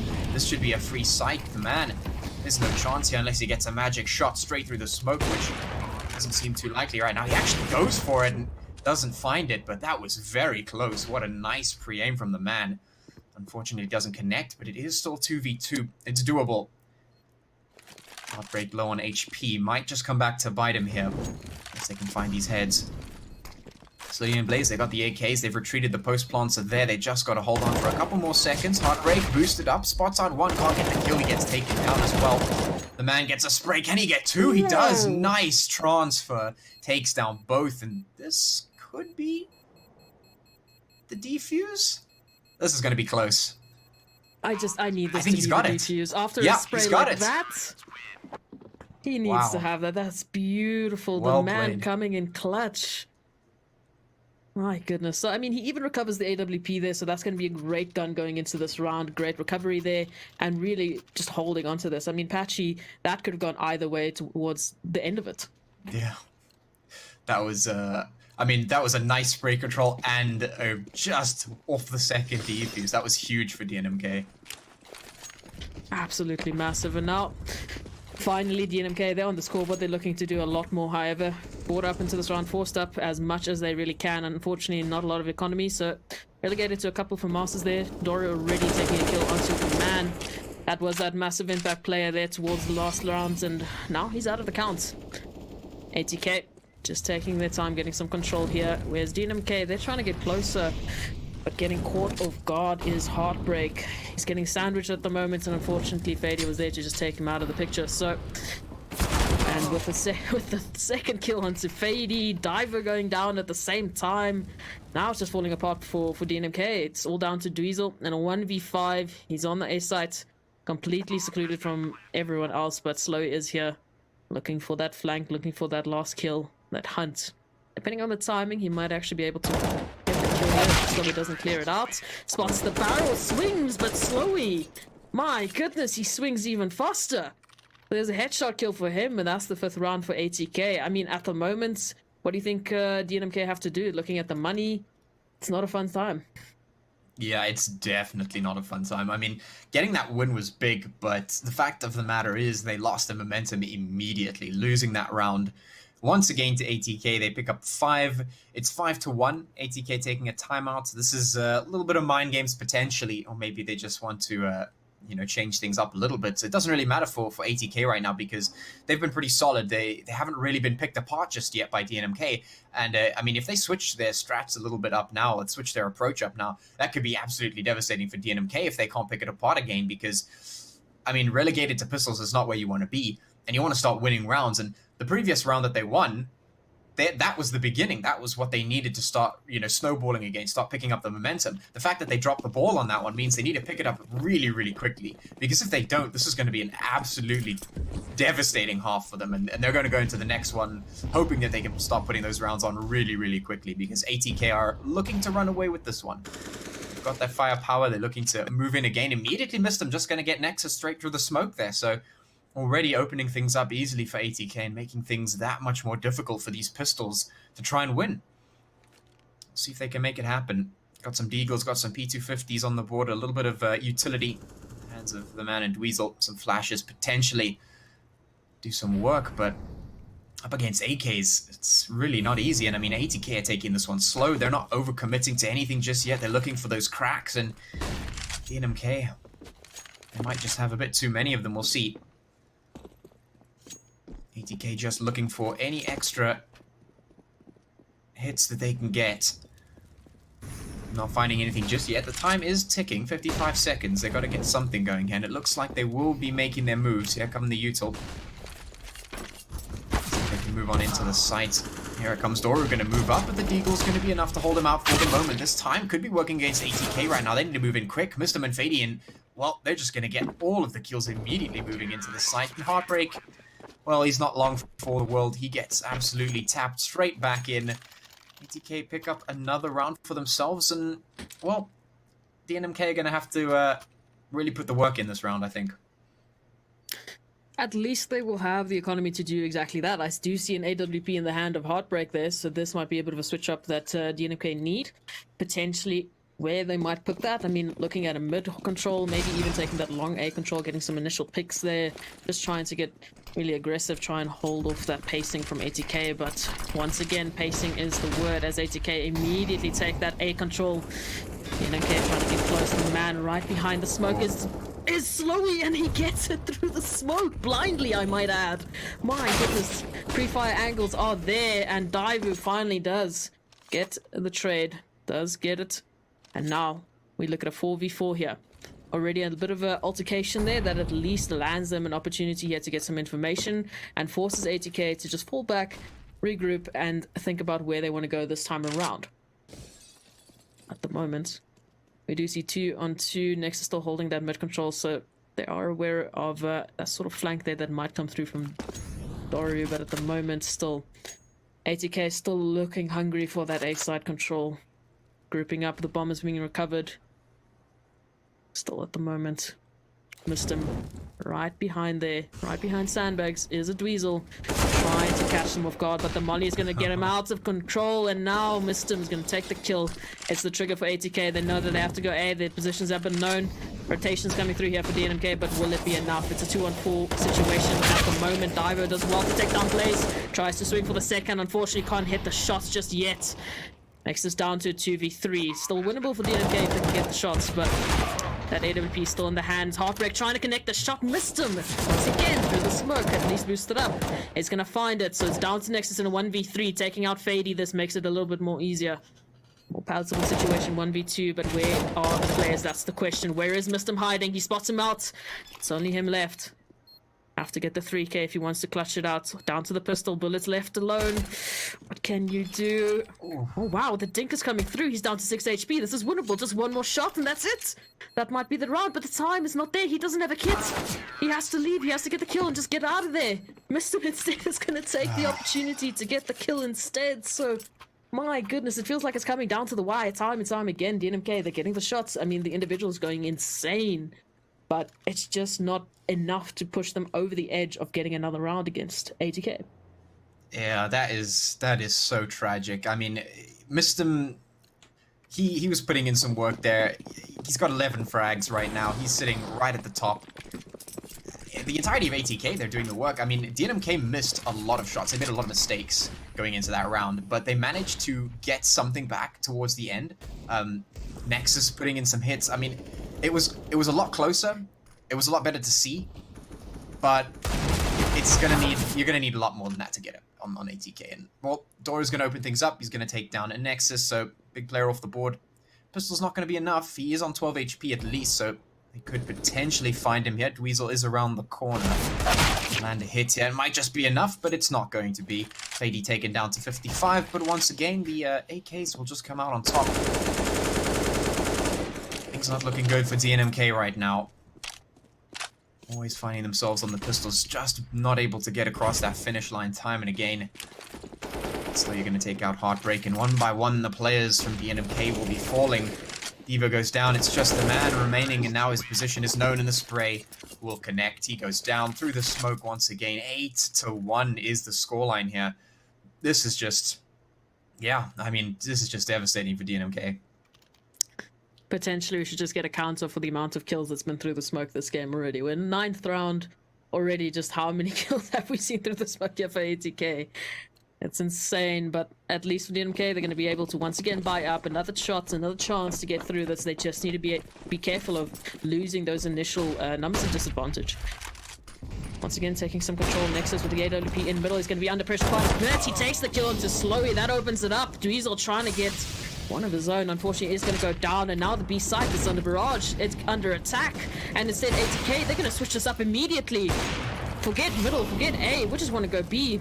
Heartbreak does well. Nexus does well to drop Missed him, and that's actually the bomb dropped in the flames. That still needs to be recovered for ATK. I actually think it's towards middle, just before the window. So they have to get it still. 2-on-3 situation. This is so winnable for DNMK. They just need to hold on. Fady is low. He swings though, and he takes out Nexus. That's insane. 2-on-2 situation here. Divo and the man. They have the HP, they have the rifles and the information. They know where the bomb is. They just need to hold off ATK. Whereas Dario and Fady, they need to play together. That 19 HP is not really great. I mean, he's done something before, but need to be careful. The DNMK slowly slipping away from this. They have the opportunity. They just need to hold on. Still down to Divo now. He's going to do well to take down Dario, and he swings and takes out Fady. Once again, the spray transfers are there for DNMK. That's beautiful, but I do think that was getting a little scary towards the end there. I mean, they were losing a lot of players to quite low HP ATK players.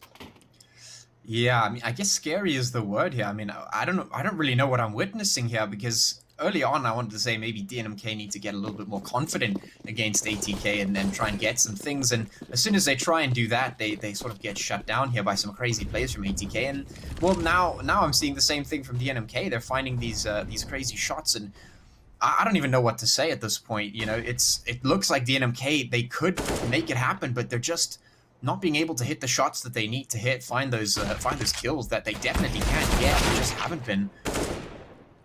Things not going to work out very well for the man there as he gets taken down. Things up for ATK a little bit. Some shots coming through. Nexus is the next to fall. Fady on 2 HP, and once again, like you say, ATK on these low HP, still finding the members, still taking the hits. DNMK need to respond somehow. They need to find these players as they make their moves. Some util is going to get spent to wait out the time. 1 minute, 4 seconds. 3v5. Members' advantage is, of course, in the favor of ATK, and they're looking to leverage it here. Waiting for that util to fade before they make their way up. Heartbreak's actually going to fall as well in the meantime. Doru just having a look around, and now they know they can pull the trigger here. It doesn't really matter. They can get the util right into the site. They have to give it up for free. There's absolutely nothing they can do. Diva goes down. Dweezil, the last one left, and, well, he's all the way at the back. Very little he can do. 1v5. He's going to have to find 5 miraculous shots if he wants to make this happen. It just doesn't seem possible. Starts right now, but almost gets caught out with nade in hand. He is going to retreat. That does give away a little bit of his position. He's going to do a pre-fire, but it's not going to come in handy for him. Dweezil goes down, and 9 rounds is the score for ATK against DNMK's 2. Sure. I mean, let's not forget that ATK have been doing some insane things recently. I mean, they've absolutely been dominating in a multiple variety of tournaments that we've been having recently. So they've got the aim, they've got the experience, they've been putting in the hours. So this is definitely a very, very tough opponent for DNMK to go against. But they've shown time and time again they have the capability. It might just be something or other that needs to help them get over the edge and getting another round. Unfortunately, though, they are going to be relegated to pistols once again. So Deagle's in hand, trying to do something. Divo actually going to do quite a bit. A one-shot there onto Blaze takes him out of the picture. Some damage has been done to Doru. So as we go into this 4-on-4, this could be possible if they can just find the shots. At the moment, setting up for this retake, one going down on the A site. Mr. Mandaru holding the angles, making sure the DNMK don't get anything for free. And now as they go into this retake, their positions are known. ATK holding and posting, they're off aware, and they're just waiting for it. You can see the utility is there. They're just wasting time now for DNMK. They're making this impossible for them. Holding all the perfectly angles that they have practiced, they have set in stone, and now they're just waiting for DNMK. Only Deagles, not sure what they can do in the situation. Maybe recover that that kill. Recover an AK, recover something. Just get a bit of extra money here for some kills. Unfortunately, though, ATK, they're holding on to every possible rifle that's been dropped. So, Dweezil, last man alive for DNMK, is not going to be able to recover anything just yet. And looking at the money once again, this is an opportunity. This is a buy-up, and I like the timeout that they're bringing in. They need to discuss, cool, CT side, buy-up. Something is not working. Something's have been working. It's becoming down to the wire. What can we do? What can we change up? From your side, Patchy, what do you think that they can really just switch around? Maybe do they take more aggression? Do they play more passive? At this point, what could be the answer? Honestly, it's such a difficult question here because ATK are showing such a small number of mistakes, if any. You know, they're looking very clean and practiced, and they're not giving anything away to DNMK. I mean, just watching that last round there, you could see ATK, they didn't go for any aggressive plays. They didn't push unnecessarily. They didn't take up any aggressive positions that they didn't have to. They were just making sure that everything was done cleanly. They secured the round, and they got out.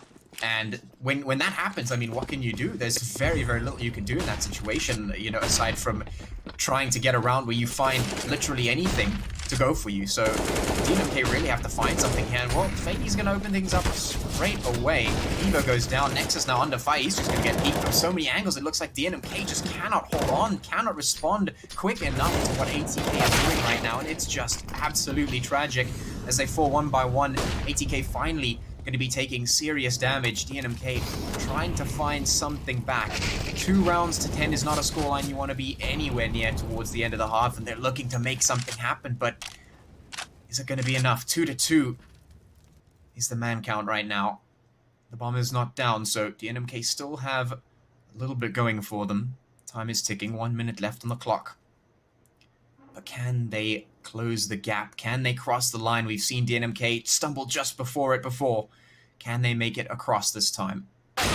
Weasel's looking, and just immediately the angle from Mistum. He finds two absolutely cold-blooded. What is going on? Cold-blooded 11 kills. indeed. Oh, 11 rounds, should I say. mean, they get on sites, they have control, they start losing it to DNMK, and immediately Mistum and Fady, they just slow down. So I think it was actually Mistum and Doru. They just slow down, they freeze, they wait. They wait for DNMK to push into them. Yeah. And that's exactly the situation that was happening. Mistum just holding one angle, waiting for that AWP to peek into him and to take it out of the picture, and actually swinging to get the second. That's insane. So you can see that's coming from that confidence, that experience. They're just holding, they're just waiting. Waiting out the time and waiting for DNMK to make the mistakes. But, I mean, it was getting close there. You can see DNMK, they're starting to show why they are so competitive and why they're at this level. They have the capability. It's just something at the moment that they need to just change up, mix it up, potentially, or maybe just take a little bit of a deep breath and continue playing some great Counter-Strike at the moment. ATK getting some good control. Blaze starting it out to take down the man. Does he expect the second? He does indeed. He spots them out. Weasel, though, he gets a 3 kill there onto Slowy. That makes it easier. Through the wall, though, is Blaze doing quite a bit of damage there. So, half HP for Dweezil now as he tries to get away. No rifles recovered just yet, though. ATK still just taking their time. Fady going down to Divo. That's at least an opportunity. Puts it down to a 3v3. As I say that, though, Mr. makes me eat my words. He takes out Dweezil. Opens up this A-side utility. Nexus is in a bit of a situation. He's mollied down. This position's been given away. Blaze is looking for him. Hard clearing every corner. And now it's down to Divo. In a 1-on-3 situation, he has an AK, has been upgraded, but looking at the time, looking at the economy, going for this in this situation, it's a tall order in any sense. And now you have the weight of your economy, your team's economy on your shoulders. So thinking about this, it might be better to just fall back, hold it for a save, maybe even play for a couple of exits, but that will be the 12th round for ATK. So as we go into our last round of this half, I mean, DNMK have an opportunity to get a third, but then you're going into the next half with an 11-3 scoreline, which you have to claw back at. Yeah, definitely not the best spot to be in a while. Just a couple of kills at least from Devo will find one, but I mean, it really feels like ATK have their finger on the pulse of DNMK. Everything that they're doing just seems to be in ATK's knowledge. I mean, they know exactly what to do. They know exactly how to respond. They basically, they're just playing DNMK like a puppet almost. I mean, the mollies came in, shoved them into a corner. The hard clear came out because he knew, well, if he's not here and the pre-fire didn't work, then he's 100% in this corner.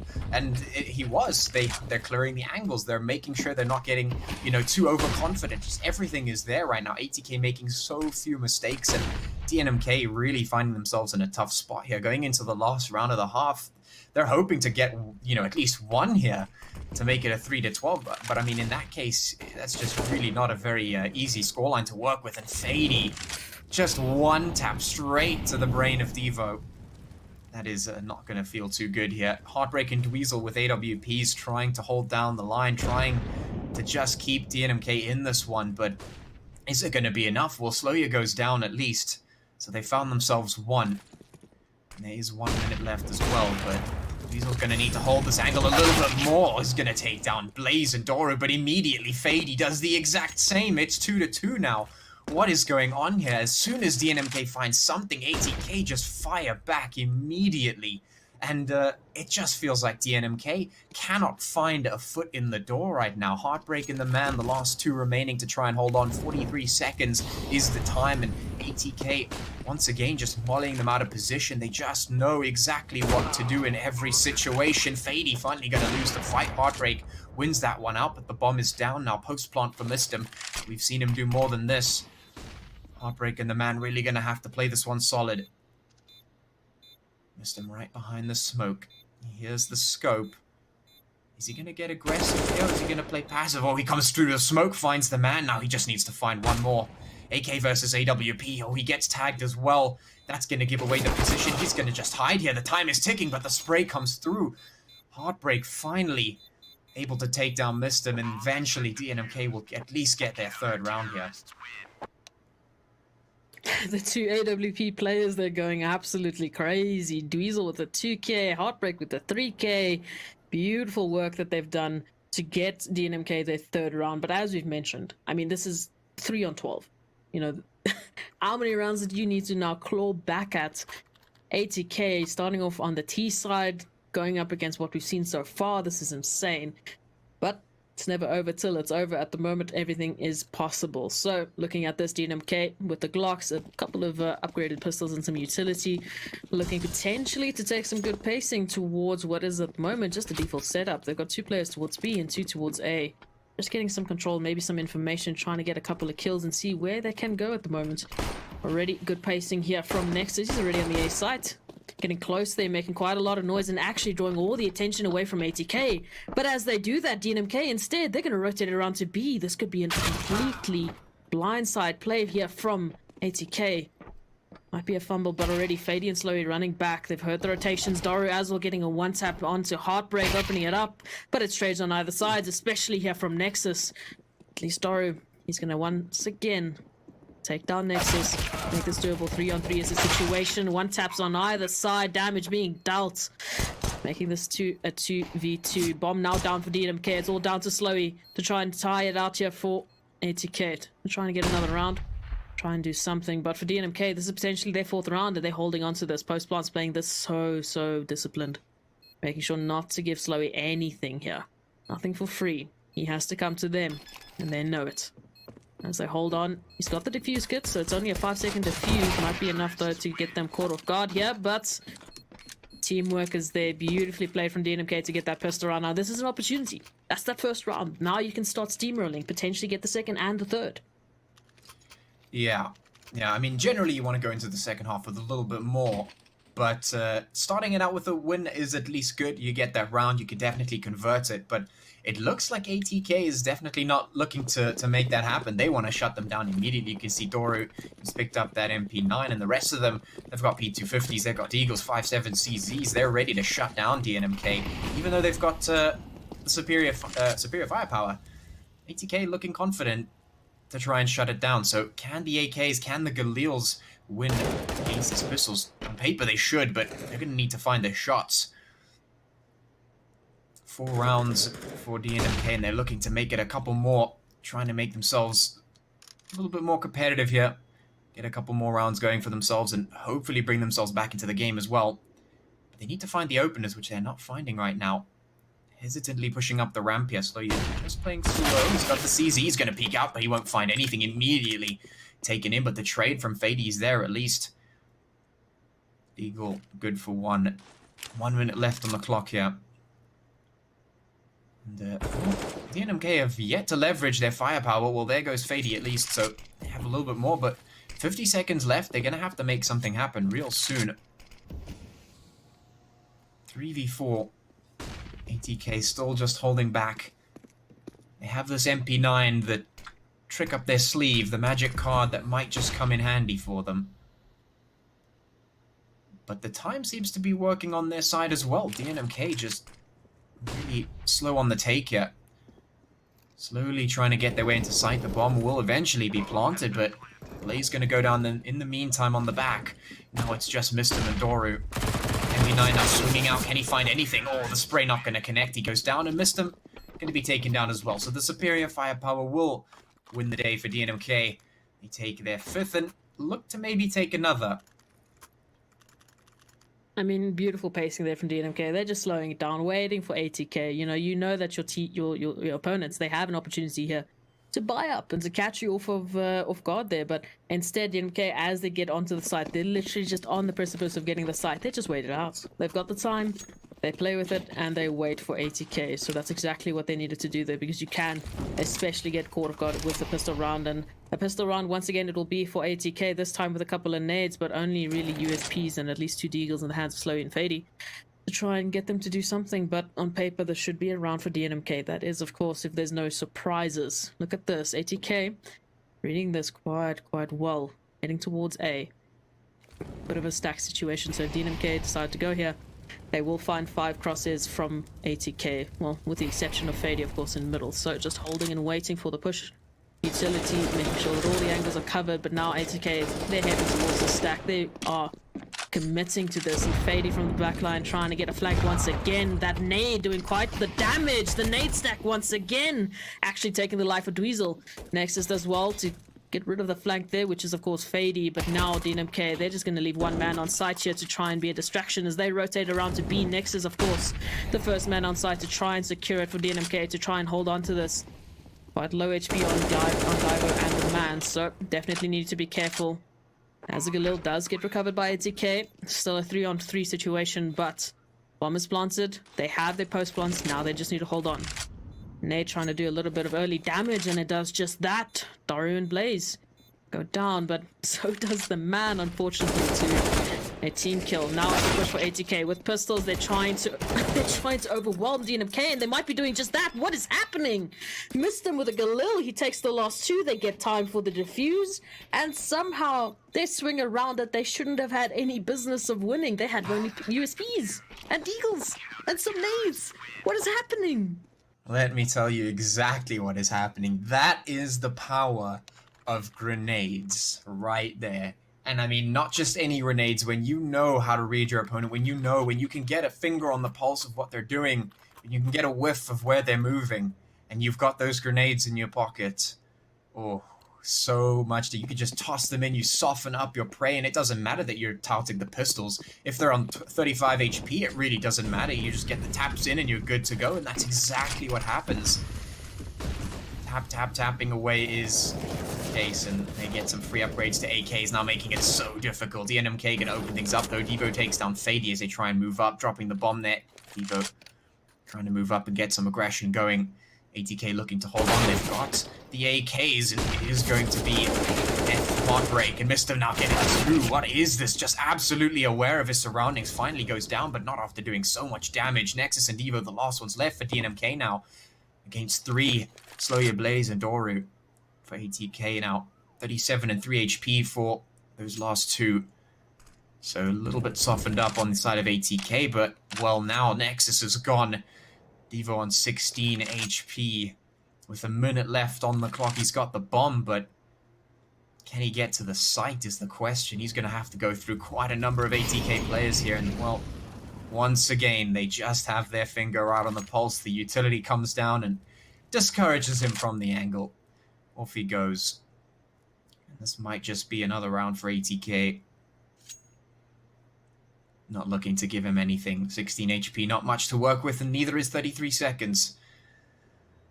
DNMK just have not been able to find what they're looking for, and losing that pistol round against ATK, or that previous save round, should I say, from ATK, is just potentially one of the nails in the coffin here as we slowly approach the end of this game. Oh, a little bit of damage from the nade. 11 HP is not much to work with. He finds Blaze, but not expecting the second. Quick peek from Dora will close things out. ATK on 14, looking towards that match point. They're ever so close, and well, DNMK don't have the money here to make anything happen unless they decide to force. Having to force when your opponent is 1 round away from match point, that is quite a conundrum. At the moment, ATK are going to pick up the AWP in the hands of Slow. You've seen what he can do with that thing before, so if I was DNMK, I would be worrisome, especially with where he's going for it, taking some early aggression towards A, which is exactly where DNMK are planning to go.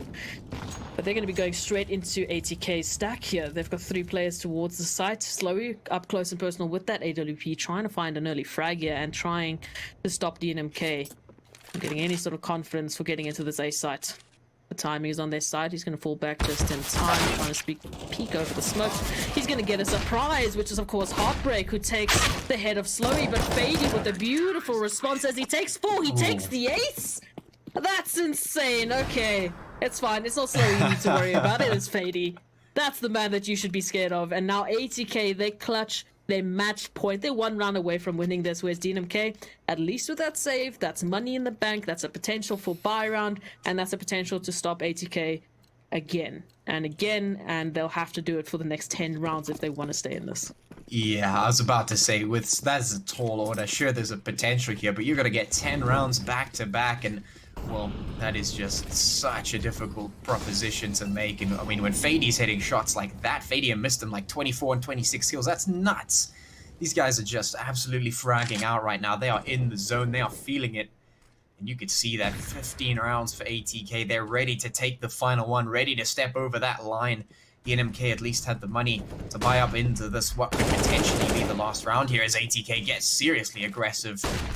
There goes Heartbreak, and one by one DNMK's assets are falling down. There goes Dweezil next on that list, the hit list of ATK. They're looking to close this out right here, right now, and the man is just going to be burning to a crisp. Doru finally goes down, and at least Mistem gets taken down as well, so DNMK are finding a little bit, but is it going to be enough? Diva goes down, Nexus on the man, the last two left, 2v3 to try and hang on for DNMK.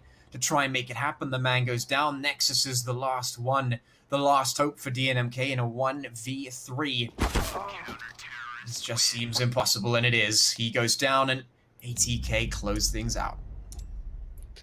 That's an insane series there from ATK. Individually, they were going absolutely crazy. I mean, an ace here, Kalat there, some insane entries, especially from Fady there. He was absolutely a thorn in DNMK's side, but from their side, I think it was relatively good performance. There was a bit of showing there, a bit of a glimmer of what DNMK are capable of. I just think they didn't have an opportunity to show any more. Yeah, it was definitely a difficult one for them. I mean, it was a little bit of a shaky start. I think they definitely have the potential, like you said, but they were not really converting some of the hits that I saw early on there that they should have been getting, and I think that's really maybe some of where the shortcomings of that match came in. But in any case, ATK, a brilliant performance, really, really well done to them. And yeah, I mean, that's really all I can say. I'm super keen to see the next couple of rounds. I mean, tomorrow is going to be, I think, quite an interesting game. So yeah, I'm pretty keen for that. Absolutely. And for now, we'll have to hear a little bit more, rather, from our analyst about what we've just witnessed. Thank you so very much, as Proxy and Pachi. Indeed, an incredible game coming in towards the end for ATK for sure, but DNMK not even able to get themselves rolling across. It was just... I mean, Proxy pointed this out perfectly, right? They did not have the opportunity. I mean, the first half, it was a totally one-sided performance in the favor of ATK. Yes. And when we came into the second half, when we saw those openings coming in from the side of DNMK, by then it was already too late, because like the lead was really, really massive at that point, and it was really hard to make a comeback. A few mistakes here and there, and ATK definitely took this one. One of which was that eco round, wherein with just the damaging utility coming in, the point of damaging utility on an eco round is, well, to cause some damage on the other side and potentially to pick up some weapons for yourself. If you actually end up creating a man advantage for your side, just go for it. And ATK did that perfectly, taking the round that wasn't even supposed to be theirs. A round that should have been in the favor of DNMK, and that could have allowed them the momentum. But it turned out to be the swing of momentum in turn for ATK. And well, I think that was the moment wherein it was just it sealed the fate of DNMK in the match. Well, for this match, it certainly did. That is so true. But on the other side, of course, talking about ATK, they are steamrolling through. I mean, that was a really, really good match, really swift, quick match, as was discussed in pre-game segment as well. That is the kind of gameplay that they bring. And with that, they have completed 6 matches now. So, looking really strong for the leaderboard as well. And tomorrow's match is going to be that deciding factor. I want to watch tomorrow's match already. I mean, ATK versus Energy Esports. That is going to be super intense. So true, so true. Because since the time Energy Esports has been steamrolling across every other team that they have faced off, they have been really, really spot on. Still that one raw though on their side. It's just that one raw that's there on Energy Esports. Apart from that, they're beaten everyone they've come across so far. Let's have a look at the standings as well while we discuss how the teams are doing at the leaderboard. So DNMK with this one, 5 matches played, still just that one victory. So not really a good position for them to be in. Even if they win the next 2 matches, they are going to be up over Gentlemen as well. That sort of comes down to the fact that Gentlemen need to drop their last game. And it is going to be against DNMK, so that opportunity is definitely going to be there, as they can at least finish on the 5th position. Gonna be a tough fight though. But talking about tomorrow's match, Energy Esports ATK, it's gonna be the last game. That is gonna be the deciding match as to who goes into the playoffs with their first position in the bag. Absolutely, but what a classy day this has been, right off the bat, moving in with FIFA. it was team rolling through that. Moving to, of course, Tekken 7. Once again, it was T4M Doc just taking a glorious play. And then finally in Counter-Strike again, it has been a very momentum-based day. And that is what it is, because after all, it's been 8 weeks. This is week number 9 already of Umzansi. And as we get to the end, where there are only a few select matches remaining for teams and players, they are bringing that A-class game now. Definitely. I mean, it is going to be required, right? You want to close out with a high note as well. Exactly. With that, though, we do reach the end of today's stream. We will be back again tomorrow. But until then, bye-bye. Take care.